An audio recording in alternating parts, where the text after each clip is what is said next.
Hello, അസ്സാം വലൈക്കും. എന്തുണ്ട് വിശേഷം? സുഖമല്ലേ? എല്ലാവരും സുഖമായിട്ടിരിക്കട്ടെ. പിന്നെ എന്തൊക്കെയുണ്ട്? ഇപ്പോൾ രാത്രി 11:30 മണിയായിട്ടോ. ഞാൻ കാണിച്ചു തരാം സമയം. 11:30 മണിയായിട്ടോ. അപ്പോൾ എനിക്ക് ഭയങ്കര ഉറക്കം വരുന്നില്ല. ചായ കുടിക്കാൻ ഭയങ്കര ആഗ്രഹം. ചായ കുടിക്കണമെന്ന്. പിന്നെ ഒന്നും നോക്കിയില്ല, ചായ ഉണ്ടാക്കിയിട്ടാ. കടുപ്പില്ലാത്ത ചായ. ചില സമയം നമ്മൾ എന്ത് ചൊല്ലി പറഞ്ഞിട്ടും കാര്യമില്ല. കുറേ സലാത്തല്ലി, കുറേ ആയത്തെക്കുറിച്ച് ഓതി, കുറേ ദിക്റെല്ലും സലാത്തും എല്ലാം ചൊല്ലി, യാത്തീഫ് ചൊല്ലി. പക്ഷെ ഉറക്കം തിരിഞ്ഞു മറിഞ്ഞു കിടന്നിട്ടും ഉറക്കം വരുന്നില്ല. പിന്നെ എനിക്ക് ചായ കുടിക്കണം എന്നാ തോന്നുന്നത്. അപ്പം ഞാനൊരു ചായ ഉണ്ടാക്കിയപ്പോൾ ഞാൻ വിചാരിച്ച് എൻ്റെ ജീവിതത്തിലൊരു സ്വഭാവം ഉണ്ടായിരുന്നു കേട്ടോ, അത് നിങ്ങളോട് പറയാമെന്ന്. അപ്പോൾ കണ്ട, ഇവിടെ നമുക്ക് പേടിക്കണ്ടെന്ന് പറയുന്നത് എന്താണെന്നാ, അവിടെ റൂമിൻ്റെ റൂം തിരിച്ചത് ഒരു ഫ്ലൈവുഡ് വെച്ചിട്ടാണ്. ഓലെ ടി വിൻ്റെ സൗണ്ട് നിങ്ങൾ കേൾക്കുന്നുണ്ടാവും. ഒരു സിനിമ വെച്ചിന്. അപ്പോൾ ഇത് മാത്രം ചുമരുള്ളൂ, മനസ്സിലായില്ലേ? ബാക്കിയെല്ലാം ഫ്ലൈവുഡ് മറിച്ചിട്ട് അങ്ങനെ റൂം കൊടുക്കുന്നില്ല. അപ്പോൾ ഇവിടെ നിന്നൊന്ന് ഇങ്ങനെ തട്ടിയാലും ഓല് കേൾക്കും. അവിടുന്ന് ആ കുഞ്ഞിന് ഇങ്ങോട്ട് തട്ടും, ഇങ്ങനെ ഇടയ്ക്കിടയ്ക്ക് തട്ടും എൻ്റെ സൗണ്ട് കേട്ടാൽ. അപ്പോൾ ഞാൻ എന്താ പറയണമെന്ന് പറഞ്ഞാൽ, ആ ഒരു വല്ലാത്തൊരു സംഭവമാണ് കേട്ടോ. എനിക്ക് വിഷമങ്ങൾ വന്നിട്ടുണ്ടെങ്കിൽ എൻ്റെ ശരീരം തന്നെ വേദനാക്കുന്ന ഒരു സ്വഭാവം എനിക്കുണ്ടായിരുന്നു കേട്ടോ. ഇത് ഇപ്പം നിങ്ങൾ പറഞ്ഞു അതെങ്ങനെ താത്താന്ന്. ഇത് സത്യസന്ധമായ കാര്യമാണ്. ഞാൻ ദുബായിൽ പോയി, ഞാൻ പറഞ്ഞില്ലേ, ഞാൻ 2ാം നിലയിൽ നിന്ന് ചാടിയിട്ടുണ്ടായിരുന്നു. അപ്പോൾ വിഷമം വരുമ്പോൾ എനിക്ക് കരയാനോ മറ്റുള്ളവരോട് പങ്കുവെക്കാനോ ഒന്നും ഇല്ലല്ലോ. അപ്പോൾ എനിക്ക് നമ്മുടെ ശരീരം ഇങ്ങനെ വേദനാക്കുമ്പോൾ എനിക്കൊരു സമാധാനം കിട്ടുന്നൊരു ഇതുണ്ടായിരുന്നു. ഇത് നിങ്ങളോട് നുണയ കാര്യങ്ങളൊന്നുമല്ല. എൻ്റെ മക്കളെല്ലാം എന്നെക്കൊണ്ട് കുറേ വിഷമിച്ച്, എൻ്റെ ഉമ്മയെല്ലാം കരഞ്ഞൊരു സംഭവം കേട്ടോ. അപ്പോൾ എന്ത് വിഷമം വന്നാലും എൻ്റെ ശരീരം വേദനയാക്കും. ഇപ്പം നിങ്ങൾ കാണാത്തതുകൊണ്ടാണ്. ഇവിടെ മുറിച്ചിട്ടുണ്ട്, ഇവിടെ എല്ലാം കത്തിയോണ്ട് ഇങ്ങനെ പടച്ചിറപ്പ് എന്നെ അതിനെല്ലാം എനിക്ക് ഒരുപാട് മാറ്റം വരുത്തിയിട്ടോ. ഇവിടെ എല്ലാം വെട്ടിയിട്ടുണ്ടായിരുന്നു. നേരം എല്ലാം കുറേ മുറിച്ചിട്ടുണ്ടായിരുന്നു. അപ്പോൾ പല ടെൻഷൻ വരുമ്പോൾ അപ്പോൾ നിങ്ങൾ വിചാരിക്കും ഇത്ര വലിയ, എനിക്കൊരു ചെറിയ ടെൻഷൻ മതി, എനിക്ക് താങ്ങാൻ പറ്റൂല. അത് ഞാൻ ഒന്ന് കരയെ, അല്ലാതെ ഒന്ന് മറ്റുള്ളവരോട് പങ്കുവെക്കുക ഒന്നും ചെയ്യൂല. ഇത് മനസ്സിൽ വെക്കുമ്പോൾ എനിക്ക് ശരീരം വേദനിക്കുമ്പോൾ ഒരു സമാധാനം അങ്ങനത്തെ ഒന്നും പടച്ചിറപ്പ് ആർക്കും അങ്ങനത്തെ ഒരു മനസ്സൊന്നും കൊടുക്കാതിരിക്കട്ടെ. അപ്പോൾ ഇതൊന്നും ഞാൻ ഒരു 10-11 കൊല്ലം മുന്നുള്ള കഥയെ പറയുന്നത്. അപ്പോൾ അങ്ങനെ ഇപ്പോൾ ദുബായിൽ നിന്നാണെങ്കിൽ എനിക്ക് ടെൻഷൻ വരുമ്പോൾ എൻ്റെ ശരീരം വേദനാക്കുക. അപ്പോൾ കത്തി അടുപ്പിൻ്റെ അവിടെ നിങ്ങളാരും എന്നെ ഇതാക്കരുത് കേട്ടാ. താത്താക്ക് ഒരേ വിഷമം വരുമ്പോൾ ചെയ്യുന്നതാണ്. താത്താനെ ആരും വെറുക്കരുത്. കത്തി അടുപ്പിൽ വെക്കും, എന്നിട്ട് ഇങ്ങനെ വെക്കും. ഇപ്പോഴാണ് ഈ അടയാളെല്ലാം പോയത്. അപ്പോൾ പഠിച്ചവൻ ആർക്കും അങ്ങനത്തെ ബുദ്ധിയൊന്നും കൊടുക്കാതിരിക്കട്ടെ. എന്നാലും പോലും ഞാൻ മറ്റുള്ളവരോട് പറയുക, അല്ലെങ്കിൽ മറ്റുള്ളവരോട് പറയുകയൊന്നും ചെയ്യൂല. അപ്പം നമുക്ക് പ്രതീക്ഷിക്കാത്ത അനുഭവങ്ങൾ വരുമ്പോഴാണ് നമ്മൾ മനസ്സ് പൊട്ടുക. ജീവിക്കാനൊട്ടും ആഗ്രഹമില്ല, മരിക്കാനും പറ്റൂല. മരണം മുന്നിൽ വരുമ്പോൾ ഉമ്മാൻ്റെയും മോളെയും മുഖം, ജീവിക്കാനാവുമ്പോൾ നമ്മൾ വന്നപ്പെട്ട സാഹചര്യം എല്ലാം ഓർക്കുമ്പോൾ നമുക്ക് ഭയങ്കര വിഷമാവുമല്ലോ. അപ്പോൾ ദുബായിലെല്ലാം നമ്മൾ എത്തിപ്പെട്ട അനുഭവം എല്ലാം ഓർക്കുമ്പോൾ നമുക്ക് ഭയങ്കര വിഷമം തന്നെയാണ്. നമ്മളവിടെ കഷ്ടപ്പെട്ടതും ഞാൻ വീണതും ഞാൻ എടുത്ത് ചാടിയതെല്ലാം ഓർക്കുമ്പോൾ ഭയങ്കര വിഷമം തന്നെയാണ്. അപ്പോൾ അങ്ങനെയെല്ലാം എൻ്റെ ശരീരമാണ് ഞാൻ വേദന എന്ത് വിഷമം വരുമ്പോൾ. അങ്ങനെ എനിക്ക് ഭയങ്കര ദുബായിൽ എനിക്ക് ഭയങ്കര മാനസികമായിട്ടൊരു വിഷമം ഉണ്ടായി. അങ്ങനെ മലപ്പുറത്തുള്ള കമറുനിസ ഉണ്ടെങ്കിൽ ഓളെ മൊബൈൽ നമ്പറും കാര്യമൊന്നുമില്ല. ഓളൊരു കമറുനിസ എന്ന് പറഞ്ഞൊരു പെണ്ണുണ്ടായിരുന്നു. എപ്പോഴും എൻ്റെ റൂമിൽ വരുമായിരുന്നു ഓള്. ഞങ്ങൾ അപ്പുറമാണ് താമസം. ഓള് അപ്പുറം ബിൽഡിങ്ങിൽ. അപ്പോൾ നമ്മളെ ദുബായിൽ എല്ലാവർക്കും അറിയാം, വില്ലകൾ കുറവാണ്, ഫ്ലാറ്റുകളാണല്ലോ. അപ്പോൾ ഓള് ഒരു 3ാമത്തെ ഫ്ലാറ്റിലും ഞാനിപ്പുറം. അപ്പോൾ എപ്പോഴും ഓള് ഇവിടെ വന്നോളെ ജോലി, ഞാൻ ഇവിടെ വന്നിരുന്ന് നമ്മളോട് കഥ പറയും, ഞാൻ ഉണ്ടോയെന്ന് വിളിച്ചു ചോദിച്ചിട്ട്. അപ്പോൾ അവളെല്ലാം ഇങ്ങനെ പറിച്ചൊന്നുമില്ലെങ്കിൽ ആരോടെങ്കിലും മനസ്സ് തുറക്ക്, അല്ലെങ്കിൽ നീ കരയാനെങ്കിലും ഇതാക്കുന്ന എല്ലാം പറയുമായിരുന്നു കേട്ടോ. അങ്ങനെയാണ് പിന്നെ ഞാൻ പിന്നെ പിന്നെ നാട്ടിൽ പോയില്ലേ, ഞാൻ നാട്ടിൽ പോയി പിന്നെ വരാതായി എന്ന് പറഞ്ഞല്ലോ. വരാതായല്ലോ, പിന്നെ ഓടിപ്പോയില്ല, ഗൾഫിൽ വിട്ട് മോളെല്ലാം വലുതായി കണ്ടെന്നെല്ലാം പറഞ്ഞില്ല. അപ്പോഴും അവിടുന്ന് ഇങ്ങനെ തന്നെയായിരുന്നു. ഉമ്മ ഇപ്പം നമ്മളാണെങ്കിൽ എന്താണ് ചട്ടിയും കലയാകുമ്പോൾ തട്ടിമുട്ടിയിരിക്കുക. ഉമ്മയും ഞാനെല്ലാം ഓരോന്ന് പറയുമോ, അല്ലെങ്കിൽ പിന്നെ എന്തെങ്കിലും വിഷമെല്ലാം ഉണ്ടാകുമ്പോൾ എൻ്റെ ഉമ്മാർക്കൊന്നും അറിയില്ല. ഞാൻ കത്തി വെക്കും, ഇങ്ങനെ കയ്യിലെല്ലാം വെക്കുമായിരുന്നു കേട്ടോ. ഒരു ദിവസം ഇങ്ങനെ ഞങ്ങളെല്ലാവരും കൂടി പൊരി കൂടി, ഞാൻ പോയ പാടും എല്ലാവരും കൂടി ഫുഡെല്ലാം കഴിക്കുമ്പോൾ മോളെന്തോ എന്നോട് പറഞ്ഞതാ. അന്ന് എല്ലാവരും ഉണ്ടായിരുന്നു. അപ്പം ഇതെനിക്ക് സഹിച്ചില്ല. നമ്മൾ ഇത്രയും അവള് ചെറിയ പെണ്ണാണ്. അപ്പോൾ അവള് നമ്മൾ പറയുന്ന എൻ്റെ ഉമ്മാനെല്ലാം എത്ര നമ്മൾ വർണ്ണിച്ചാലും നമ്മുടെ ഉമ്മാനെല്ലാം എത്ര ശ്രദ്ധിച്ചാലും നമുക്ക് തീരൂല. എന്താന്ന് പറഞ്ഞാൽ 4.5 വയസ്സിൽ എൻ്റെ ഉമ്മാൻ്റെ അടുത്തിട്ട് ഞാൻ പോയതാ ദുബായിലോട്ട്. പിന്നെ മോളെ നോക്കിയതും വളർത്തിയതെല്ലാം എൻ്റെ ഉമ്മയാണ് അല്ലേ. അപ്പോൾ നമ്മളെക്കാട്ടിയും ടച്ച് നമ്മളെ ഉമ്മാനോടാണ് ഉണ്ടായത് മോള്. അതിപ്പോൾ എല്ലാവരുടെ കുട്ടികളും അങ്ങനെ തന്നെ ആയിരിക്കും. അപ്പോൾ ഞങ്ങളെന്തോ ഇങ്ങനെ പറഞ്ഞപ്പോൾ എന്നോട് എന്തോ ഒന്ന് എടുത്തടിച്ച് പറഞ്ഞു. അത് എനിക്ക് പറ്റിയില്ല. അപ്പോൾ ഇതേപോലത്തെ ഒരു ക്ലാസ് ഉണ്ടായിരുന്നു. അപ്പോൾ ടേബിൾ മറ്റൊരു ക്ലാസ് നമ്മളെ പൊരിയ കൂടിയ പാടുമല്ല. അപ്പോൾ ഒരു ചില്ലിട്ട ഗ്ലാസിൻ്റെ ടേബിളായിരുന്നു. അത് പൊട്ടിയപ്പോൾ ഞാനെന്താക്കി, റൂമിൽ ഓടിപ്പോയി അതെടുത്തിട്ട്. അപ്പം എൻ്റെ താത്താൻ്റെ മോളുണ്ടായിരുന്നു കേട്ടോ അവിടെ കിടക്കുന്നത്. അപ്പോൾ ഓള് ചെറിയതാ, താത്താൻ്റെ മോളും അപ്പോൾ ചെറുത്. ഒരു 11 കൊല്ലത്തിൻ്റെ മുന്നുള്ള കഥ പറയും. അപ്പോൾ ഓലിക്ക് ഈ ദുബായിൽ നിന്ന് ഞാൻ ഇങ്ങനെയെല്ലാം ചെയ്യുന്നുണ്ടെങ്കിൽ ഇവർക്ക് നേരിട്ട് കണ്ടിട്ടില്ല എൻ്റെ സ്വഭാവം എന്താണ്. ഈ മനസ്സിലെ വേദന വരുമ്പോൾ എൻ്റെ അമ്മ ഇങ്ങനെ ചെയ്യൊന്നും അവർക്ക് പ്രതീക്ഷ ഇല്ലല്ലോ. പോള് ചേച്ചിമ്മ ദേഷ്യം പിടിച്ചിട്ട് ക്ലാസ് പൊട്ടിച്ചതാണെന്ന് പറഞ്ഞിട്ട് അത് എടുത്തു കൊണ്ടുപോയതാണ്. പിന്നെ താത്താൻ്റെ മോള് പറഞ്ഞേ, ഞാനാ ഓടിവാ അമ്മ നബിമ്മ ഓടിവാ, പിന്നെ കുഞ്ഞാമ്മ കാട്ടു നോക്കുന്നത്. അപ്പോൾ ഞാൻ കൈ കൊണ്ട് കുത്തി ലെവലാക്കി ചില്ലെല്ലാം തെറിച്ച്. അപ്പോൾ നമ്മൾ എന്താന്ന് പറഞ്ഞാൽ അപ്പോൾ ഓളെല്ലാം നമ്മളോട് ഒരു എടുത്ത് ചാടി സംസാരിച്ചപ്പോൾ നമ്മൾ ചേച്ചി പടച്ചിറപ്പേ വേക്കോട്ടൊന്ന് ചിന്തിച്ച് ദുബായിൽ അനുഭവിച്ച അനുഭവങ്ങൾ ഇവിടെ വന്നിട്ട് നമ്മളെ മോള് നമ്മളെക്കാട്ടി ഒച്ചെടുക്കാനായോ എന്നൊരു തോന്നലുണ്ടാവില്ല. അപ്പോൾ അതെനിക്ക് താങ്ങാൻ പറ്റിയില്ല. ആദ്യമായിട്ടാണ് എൻ്റെ ഈ സംഭവം കാണുന്നത്. ഓൾക്കറിയില്ലല്ലോ എമ്മ ഇങ്ങനെ ചെയ്യുന്നു, അല്ല എൻ്റെ ഉമ്മാക്ക് അറിയില്ല എൻ്റെ മോൾ ഇങ്ങനെ ഒരു സംഭവം ഉണ്ടെന്ന്. അങ്ങനെ കുത്തി ഇതാക്കിയിട്ട് ഓള് വന്നിട്ട് പറഞ്ഞു, ഉമ്മ ഇനി മേലാൽ എൻ്റെ ഉമ്മാനെ ഞാനൊന്നും പറയില്ല എന്ന് പറഞ്ഞ് എല്ലാവരും കൂട്ടക്കരച്ചിലായി. അങ്ങനെ പിന്നെ ഞാൻ ഓലെ കുറ്റം പറയാനും ഇല്ല. എന്താന്ന് പറഞ്ഞാൽ നമ്മൾ ഓലടുത്ത് കൂടുതൽ നിന്നിട്ടില്ല. ഞാൻ പറഞ്ഞില്ല, കൂടുതൽ നിന്നിട്ടില്ല. നമ്മൾ ആ പ്രായത്തിൽ ഗൾഫ് പോയി. പിന്നെ 2 വരുത്താണ് ഞാൻ ആ ദുബായിൽ നിന്ന് വന്നിട്ടുള്ളത്. പിന്നെ ഞാൻ പുരപ്പണി കഴിഞ്ഞിട്ടാണ് പിന്നെ ഞാൻ ഗൾഫിലോട്ട് വരുന്നത്. ആ പുരപ്പണി കഴിയുമ്പോൾ എനിക്ക് വിസ ഉണ്ടായിട്ടില്ലായിരുന്നു. മനസ്സിലായില്ലേ? വിസ ഓവറായി, പുരപ്പണിയായപ്പോൾ പാസ്പോർട്ട് പണയം വെച്ച്, ഇതെല്ലാം പറയാൻ പറ്റുമോ അറിയില്ല. ഇപ്പോഴും ദുബായിലെല്ലാം നടക്കുന്ന സംഭവം. പാസ്പോർട്ട് പണയം വെക്കുന്നല്ല, പാസ്പോർട്ട് പണയം വെച്ച് അതെടുക്കാൻ കുറേ പൈസ പോലെ ചോദിച്ച്. അപ്പോൾ ഞാൻ നമ്മളടുത്ത് കൊടുക്കാൻ വഴിയില്ല. അങ്ങനെ ഔട്ട്പാസ് വന്നപ്പോൾ ഞാൻ കയറി വന്നതാണ്.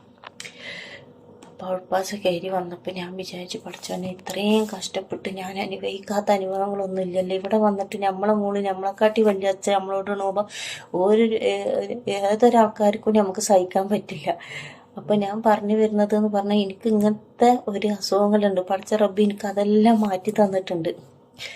ഇപ്പോൾ ഞാൻ ഒരാളോട് എൻ്റെ ജീവിതകഥ ആരോടും പങ്കുവെക്കാനില്ല. പിന്നെ എൻ്റെ മോൾ തന്നെ എനിക്ക് കൂട്ടുകാരിയായി, എൻ്റെ ഇത്താത്താൻ്റെ മോള്. അതേപോലെ പിന്നെ എന്ത് വിഷമമുണ്ടെങ്കിലും ഞാൻ അധികം എൻ്റെ ഇത്താത്താൻ്റെ മോളോടാണ് പറയുക, മോളെ കുഞ്ഞാമ്മക്ക് ഇങ്ങനെയാണ്, കുഞ്ഞാമ്മക്ക് അങ്ങനെയാണെന്ന്. പിന്നെ കുറേയെല്ലാം എൻ്റെ മോളോട് പറയലോ.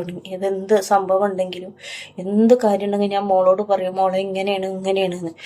ഇപ്പം എനിക്ക് ഏറ്റവും വലിയ കൂട്ടുകാരി തന്നെയാണ് കേട്ടോ, ഏറ്റവും വലിയ കൂടെ. ഇപ്പം അതല്ല, ഇപ്പം എന്ത് വിഷമമുണ്ടെങ്കിലും ഞാൻ ഓരോട് പങ്കെടുക്കും.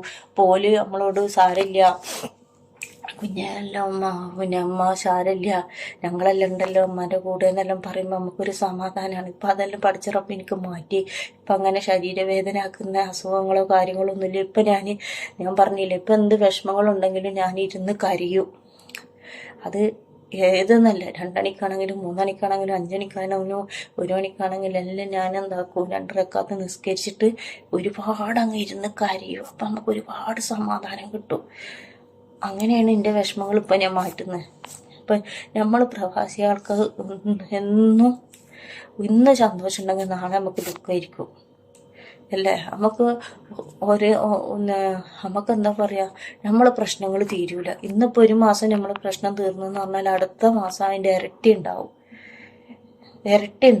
അല്ലെങ്കിൽ നമുക്ക് ബാധ്യതകളും കാര്യങ്ങളും ഒന്നും പാടില്ല. അപ്പം നമുക്ക് പ്രശ്നങ്ങളും ഉണ്ടാവില്ല. ഇത് നമ്മളെ തലേൻ്റെ മേലെ നമുക്ക് ബാധ്യതകളാണ് അല്ലേ. ബാധ്യതയല്ല. ഞാൻ ഇപ്പോൾ പിന്നെ ഇവിടെ വന്നിട്ട് തന്നെ 5 മാസമായി. പണി പറ്റ കുറവാണ്.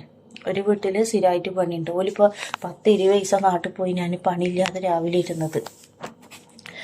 പിന്നെ ഈ ക്ലീനിങ്ങും കാര്യങ്ങളെല്ലാം കിട്ടിയാൽ ആയി. അപ്പം എല്ലാം മക്കൾ പറയുമ്പോൾ പേടിക്കണ്ട, ടെൻഷൻ അടിക്കണ്ട, ഇങ്ങോട്ടൊന്നും അയക്കണ്ട, ഉമ്മാൻ്റെ കാര്യമോടെ നോക്കുന്നെല്ലാം പറയും. എന്നാലും നമുക്ക് സമാധാനം കിട്ടുമോ?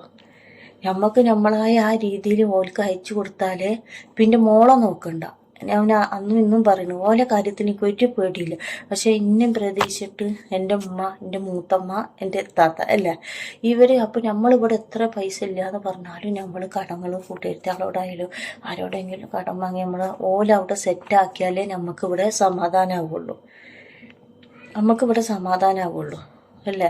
അപ്പം പ്രവാസികൾക്ക് എന്നും ദുഃഖം തന്നെ, ദുഃഖം, ടെൻഷനും കാര്യങ്ങളും ബാധ്യതകളും എല്ലാം. എനിക്ക് തോന്നുന്നു ഇതിനൊരറ്റമില്ല. ഇതിനൊരറ്റം ഉണ്ടാവുമെന്ന് ചോദിച്ചാൽ ഒരറ്റില്ല.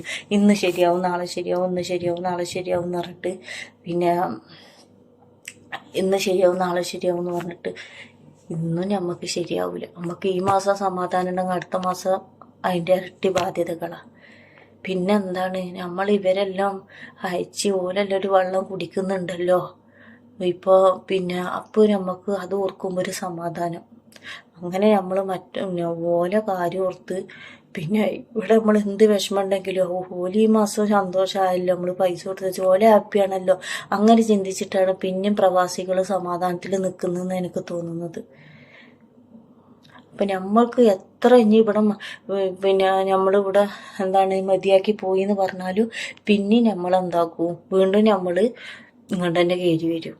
അപ്പം നമ്മളിവിടെ എന്താ വിചാരിക്കുന്നത്, 2 വീട്ടിൽ പണിയെടുത്താൽ അത്യാവശ്യം ശമ്പളം നാട്ടിലത്തേന് കൂട്ടുക. ഇവിടുത്തെ നമ്മൾ കൂട്ടുന്നേ ഇല്ല, നാട്ടിലത്തെ കൂടുക. അപ്പോൾ നമുക്ക് എന്നാലും ബാക്കി ഉണ്ടാവുമല്ലോ വിചാരിച്ചിട്ടാണ് വരുന്നത്. എവിടെ ബാക്കി ഉണ്ടാവാനാ.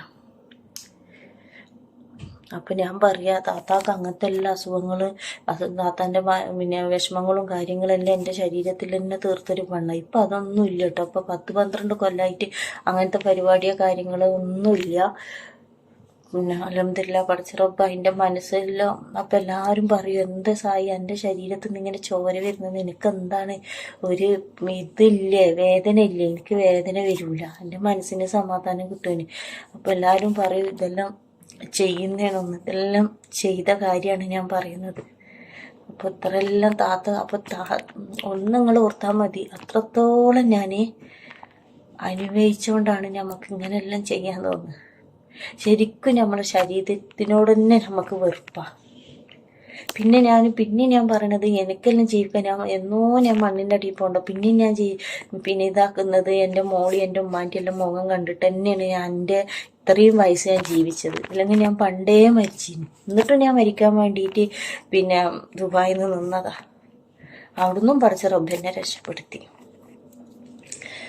അപ്പോൾ ഇപ്പോൾ എന്ന് പറഞ്ഞാൽ അൽഹംദുലില്ലാ പഠിച്ച റബ്ബിനോട് നമ്മൾ സ്തുതി. ഇപ്പം അങ്ങനത്തെ ഒരു കാര്യങ്ങളോ ഒന്നുമില്ല കേട്ടോ. ഇപ്പം എന്ന് പറഞ്ഞാൽ ഒരുപാട് മാറി, നമ്മളെ ജീവിതം തന്നെ മാറി. ഇപ്പോൾ ഞങ്ങൾ പറയാം, നമുക്ക് ഇങ്ങനെ ഓരോ ബാധ്യതകൾ വേണം, എന്നാലേ എൻ്റെ ജീവിതം നമ്മളെ ജീവിതത്തിൽ ഇങ്ങനെ മുന്നോട്ട് പോകുള്ളൂ. എന്തേലല്ല നമ്മളെ തലയിൽ വേണം. അപ്പോഴാണ് നമുക്ക് ഇങ്ങനെ ജീവിക്കാൻ എന്താണ്, എത്ര ടെൻഷൻ ഉണ്ടെങ്കിലും ആ ഓലി നമ്മളെയും പ്രതീക്ഷിച്ച് ജീവിക്കണ്ടല്ലോ എന്നൊരു ചിന്ത വരുമ്പോഴാണ് നമുക്ക് ജീവിതം മുന്നോട്ട് കൊണ്ടുപോകാൻ പോകുന്നത്. പക്ഷെ പല കാര്യങ്ങളും നമ്മൾ അനുഭവത്തിൽ നിന്ന് വന്നു പോയത് ഓർക്കുമ്പോൾ നമുക്ക് സഹിക്കൂല. ഞാൻ പറയാണ്, എന്നെപ്പോലെ എത്ര ഉണ്ടോന്നൊന്നും അറിയില്ല. എൻ്റെ ശരീരം തന്നെ ഞാൻ വേദനിപ്പിച്ചും കൊണ്ടിരുന്നൊരു പെണ്ണാണ്. അതും ചെറിയ പ്രായം തൊട്ടിട്ട്. ഇപ്പൊ ഒരു 12 കൊല്ലാണ് നിർത്തിയത്. അപ്പൊ നിങ്ങളൊന്ന് ആലോചിച്ചാൽ മതി എത്ര കൊല്ലം വരെ ഞാൻ അങ്ങനെ ചെയ്തിട്ടുണ്ട്. പിന്നെ എനിക്കെല്ലാം ടെൻഷൻ വരുമ്പോൾ എൻ്റെ ഉമ്മ പറയും, മക്കളെ കത്തിയും കാര്യങ്ങളെല്ലാം എടുത്ത് വെച്ചോ. എൻ്റെ ഉമ്മ ഇപ്പം അടുപ്പിൽ കൊണ്ടുപോയി വെക്കും, ശരീരത്തിൽ വെക്കാനെന്ന് പറയും. പക്ഷെ ഇപ്പം അതൊന്നുമില്ല. ഇപ്പം എല്ലാം മാറി, ഒരുപാട് സമാധാനം ഉണ്ട്. പക്ഷെ എന്താ അങ്ങനെയെല്ലാം തോന്നിയത് എന്നൊന്നും അറിയില്ല. ഒന്നാമത് ജീവിതം അടുത്ത നമുക്ക് എന്തായാലും എന്ത്, എന്തായിട്ടില്ലെങ്കിൽ എന്ത്, അങ്ങനത്തെ എല്ലാം ചിന്തയില്ല. അപ്പോൾ എൻ്റെ മോളോട് തന്നെ ഞാൻ പറഞ്ഞത്, ഓള് 2ാമത് പ്രസവിച്ച് ഭയങ്കര വിഷമത്തിലാണ്. അപ്പം ഞാൻ പറഞ്ഞു 2 മതി കുഞ്ഞെ. പിന്നെ ഓള് പറഞ്ഞു, ഉമ്മ എനിക്കാവൂല, ഇനി ഒരു 3ാമത്തെ നമുക്ക് വേണ്ട, ഇത് 2ൽ എനിക്കാവൂല, അത്രയും ഞാൻ കഷ്ടപ്പെടണമെന്ന് പറഞ്ഞു. ഞാൻ പറഞ്ഞു ആയിക്കോട്ടെ എന്നല്ല. ഇവിടെ വന്നപ്പോൾ ഞാനോളോട് പറഞ്ഞു, നമുക്കൊന്നും മക്കളില്ലാതെ പറ്റൂല, നമുക്കെല്ലാം പോരാന്നറിയാം, മക്കൾ വേണം, വിജയൊന്നും നിർത്തല്ലേ. നമുക്ക് 2, 3 ഒരു മോളോ ഒരു മോനും കൂടി ആയിട്ട് വേണമെങ്കിൽ പിന്നത്തെ കാര്യം പിന്നെ നമുക്ക് ചിന്തിക്കാം. നമ്മളെല്ലാം ഓലുണ്ടായതുകൊണ്ടാണ്, ഓലെ കളിയും ചിരികൊണ്ടാണ് ഞാനെല്ലാം ജീവിച്ചു പോകുന്നത്. അപ്പം നമ്മളെ മക്കൾ തന്നെയാണ് നമുക്ക് ഏറ്റവും വലിയ സ്വത്ത് അല്ലേ. എത്ര വിഷമമുണ്ടെങ്കിൽ ഓലെ വിളിച്ചിട്ട് സായിമ എന്നുള്ളൊരു വിളി വിളിച്ചാലും അവിടെ കഴിഞ്ഞ് നമ്മളെ വിഷമങ്ങൾ. അപ്പോൾ ഒന്നും വിചാരിക്കണ്ട. അപ്പോൾ താത്താവിനോട് ആർക്കും വെറുപ്പും കാര്യങ്ങളും ഒന്നും തോന്നരുത്. ഇതെല്ലാം താത്താൻ്റെ ജീവിതത്തിൽ, താത്താൻ്റെ പല കാര്യവും ജീവിതത്തിലുണ്ട്. പക്ഷെ അതൊന്നും മറ്റുള്ളവർ പറഞ്ഞിട്ട് എനിക്ക് ആരും വേദനിപ്പിക്കാൻ ആഗ്രഹമില്ല. നമ്മൾ അനുഭവിച്ചത് നമ്മൾ അനുഭവിച്ച്, ഇനി മറ്റുള്ളവരെ നമ്മൾ പറഞ്ഞ് പിടിച്ച് ഓല് സുഖമായിട്ട് ഓരോ കുടുംബമായിട്ട് ജീവിക്കട്ടെ അല്ലേ. നമ്മൾ ഇനിയും മറ്റുള്ളവരെ ഈ സോഷ്യൽ മീഡിയയിൽ വന്ന് ഓപ്പണായി പറഞ്ഞ് ഓലെന്നെ അത് ചെയ്ത്, ഓലിന്നെ ഇത് ചെയ്ത്, അല്ലെങ്കിൽ നമ്മളെ ഓനത് ചെയ്ത് എല്ലാം പറഞ്ഞിട്ട് നമ്മളെന്തെല്ലാം ഓളത് ചെയ്ത് ഇവളിത് ചെയ്ത് എല്ലാം പറഞ്ഞിട്ട് എന്താ കാര്യം. ഓല് സുഖമായിട്ട് ജീവിക്കട്ടെ, നമുക്ക് അത്രയേ ഉള്ളൂ. ആരും വേദനിപ്പിക്കാൻ വയ്യടൂ. പക്ഷെ ഇടയ്ക്കെല്ലാം ഓർക്കുമ്പോൾ ഞാൻ വിചാരിക്കും, നമ്മളെ ജീവിതത്തിൽ അനുഭവിച്ചെല്ലാം ഓപ്പണായിട്ട് പറയണമെന്ന്. പക്ഷെ വേണ്ട, ആരും എന്തിനെ വേദനിപ്പിക്കുന്നു. അവർ സുഖമായിട്ട് ജീവിക്കട്ടെ. പഠിച്ചോനെ അവർക്ക് എല്ലാവർക്കും. പിന്നെ പെണ്ണായാലും അതിനെ നമ്മളെല്ലാം വേദനിപ്പിച്ചോലേ. നമ്മളെ 16-ാം വയസ്സ് നമ്മളെ ജീവിതം ഇല്ലാത്തൊക്കെ ഓനിക്കെല്ലാം പഠിച്ചിറപ്പ് ഒരു കുഞ്ഞിനെയും തന്ന് തെരുവിലേക്ക് ഇറക്കി വിട്ട ഓനിക്കെല്ലാം പഠിച്ചോന് പൊരുത്തപ്പെട്ട് കൊടുക്കട്ടെ, ആയുസ്വാഫ്യത്വം കൊടുക്കട്ടെ. ഓൻ്റെ ഭാര്യൻ്റെ കൂടി അവൻ്റെ മക്കളെ കൂടി സന്തോഷത്തോടെ ജീവിക്കാനുള്ള ആയുസ്വാഫ്യത്വം കൊടുക്കട്ടെ. അപ്പം താത്താൻ്റെ ഫുള്ള് വീഡിയോ കാണുക, സപ്പോർട്ട് ചെയ്യുക, ലൈക്ക് അടിക്കുക. അപ്പം ടാറ്റാ.